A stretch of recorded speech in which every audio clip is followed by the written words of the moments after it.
জুলাই বিক্রি এই কথাটা আপনি এই কেন কথাটা বললেন? এই কারণে ব্যাখ্যা দেন। বলছি যে প্রকৃত যারা জুলাই যোদ্ধা, যারা আহত পরিবার, নিহত পরিবার, শহীদ পরিবার, তারা এখন পর্যন্ত কাউকে মানে 100 ভাগের 100 ভাগ পুনর্বাসন দেখি না।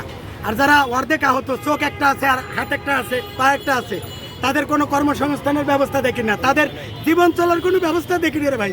আমিও তো আহত হয়েছিলাম ভাই, আমি ডরে যাই নাই, যে আমার ধরে মেরে ফেলবে, আমি সরোয়ার দিতে যাই নাই। কিন্তু এই জুলাইটা দেখেন যে একটা নতুন দল হয়েছে, তারা 2 বছর প্রায় ক্ষমতা ছিল, তারা এই জুলাইটাকে কোথায় নিয়ে দাঁড়াইছে। আমাকে তিনবার আমি মবের শিকার হয়েছি, একটা তীব্র নিন্দা, একটা প্রতিবাদ জানাই নাই, আমার একটা জুলাইয়ের একটা কার্ড দেয় নাই, আমার একটা সম্মান দেয় নাই, আমার একটা দাওয়াত দেয় নাই। তো জুলাই বিক্রি হয় নাই, তাহলে কি হয়েছে? ঘোড়ার ডিম বিক্রি হয়েছে। সেটা ভারতের উপরে কেন চাপিয়ে দিলেন জুলাই যেতে? ভারত কি আপনি বলছেন যে জুলাই ভারতের কাছে বিক্রি, এই না, কথাটা। 71 ভারতের কাছে বিক্রি হয়েছে না। তখন যে স্বাধীনতা, জলিল ছিল, মেজর জলিল, ইতিহাস ভালো করে পড়েন, open the book of history and read the